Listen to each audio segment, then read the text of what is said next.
রামগঞ্জে Karpara union BNP ও অঙ্গ সংগঠনের উদ্যোগে ঈদ পুনর্মিলনী অনুষ্ঠান অনুষ্ঠিত। লক্ষ্মীপুর জেলার রামগঞ্জ উপজেলার ৮ নং করপাড়া ইউনিয়ন বিএনপি ও অঙ্গ সংগঠনের উদ্যোগে পবিত্র ঈদুল আজহা উপলক্ষে ঈদ পুনর্মিলনী অনুষ্ঠান অনুষ্ঠিত হয়েছে। মঙ্গলবার ১০ জুন বিকাল ৪ ঘটিকার সময় ৮ নং করপাড়া ইউনিয়নের ৫ নং ওয়ার্ড গৌরীপুর সরকারি প্রাথমিক বিদ্যালয় মাঠে উক্ত অনুষ্ঠান অনুষ্ঠিত হয়। রামগঞ্জ উপজেলা বিএনপির সদস্য সিএম জাহাঙ্গীর এলাহি জুয়েল চৌধুরীর সভাপতিত্বে ও করপাড়া ইউনিয়ন যুবদলের যুগ্ম আহ্বায়ক কামাল হোসেন রনি ও করপাড়া ইউনিয়ন ছাত্রদলের সহসভাপতি জহিরুল ইসলাম চৌধুরীর যৌথ সঞ্চালনায় উক্ত অনুষ্ঠানে প্রধান অতিথি হিসেবে উপস্থিত ছিলেন ১২ দলীয় ঐক্যজোটের সমন্বয়ক ও ২০১৮ সালের জাতীয় নির্বাচনে ধানের শীষ প্রতীকের প্রার্থী সাদাত হোসেন সেলিম।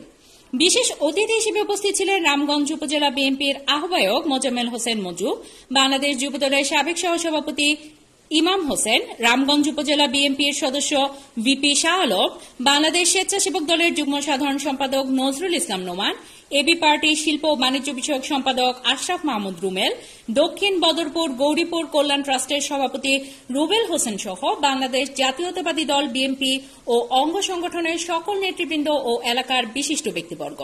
প্রধান অতিথির বক্তব্যে সাদাত হোসেন সেলিম বলেন, মামলায় ৭০ লক্ষ আসামি বারবার কারা নির্যাতন ভোগ করেছেন, কারাগারে গিয়েছেন।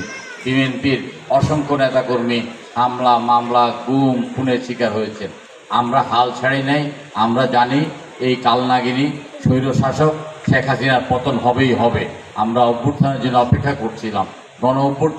গণ অভ্যুত্থানের মাধ্যমে পৃথিবীর ইতিহাসে বিভিন্ন স্বৈর শাসক পালিয়ে যায় অথবা মারা যায়। আমরা মনে করি যে আমরা সেই দিনের অপেক্ষায় ছিলাম। গণ অভ্যুত্থানের কোনোদিন দিন, তারিখ, ক্ষণ এবং আপনার সময় নির্ধারণ করা হয় না, বিষয় নির্ধারণ করা হয় না। ছাত্ররা একটা আন্দোলনে ডাক দিয়েছে, সেই আন্দোলনে আমরা সবাই ঝাঁপিয়ে পড়েছি। আমরা সেই আন্দোলনকে সফল করে আমরা শেখ হাসিনাকে বাংলার মাটি থেকে বিতাড়িত করেছি।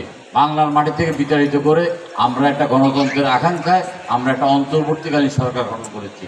এই অন্তর্বর্তীকালীন সরকারের কাছে আমাদের দাবি একটি নিরপেক্ষ নির্বাচনের মাধ্যমে, একটি গ্রহণযোগ্য নির্বাচনের মাধ্যমে, একটি আন্তর্জাতিক মানসম্পন্ন নির্বাচনের মাধ্যমে জনগণ যাকেই ভোট দেবে, জনগণ যাকেই পছন্দ করবে, জনগণ যাকে ইচ্ছা করবে তাকে ভোট দিয়ে তাদের নেতা নির্বাচন করবে।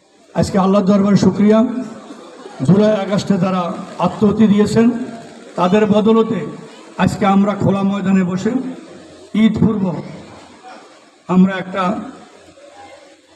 খোলামেলা ভাবে বসে একটা মত বিনিময়ের একটা সুযোগ পাইছি।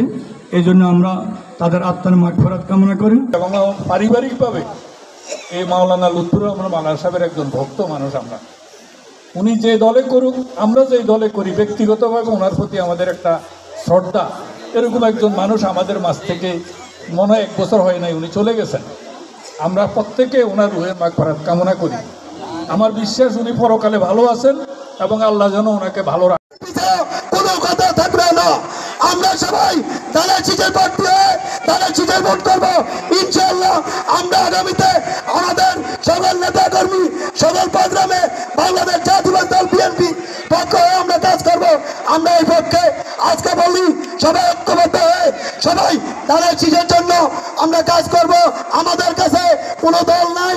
আমাদের নেতা শহীদ প্রেসিডেন্ট জিয়া রহমান, আমাদের নেত্রী বেগম খালেদা জিয়া, আমাদের ধানের শীষের প্রার্থীর পক্ষে আপনারা যারা প্রিয় নেতৃবৃন্দ, আপনারা যারা এই ঈদ পরবর্তীতে নিজেদের পারিবারিক এবং রাজনৈতিক সামাজিক অনেক অনুষ্ঠানকে কাটছিট করে আজকে আমাদের এই গ্রামবাসীর মাঝে উপস্থিত হয়েছেন, আমি আমার গ্রামের পক্ষ থেকে আপনাদের প্রতি শ্রদ্ধা এবং কৃতজ্ঞতা জানাই।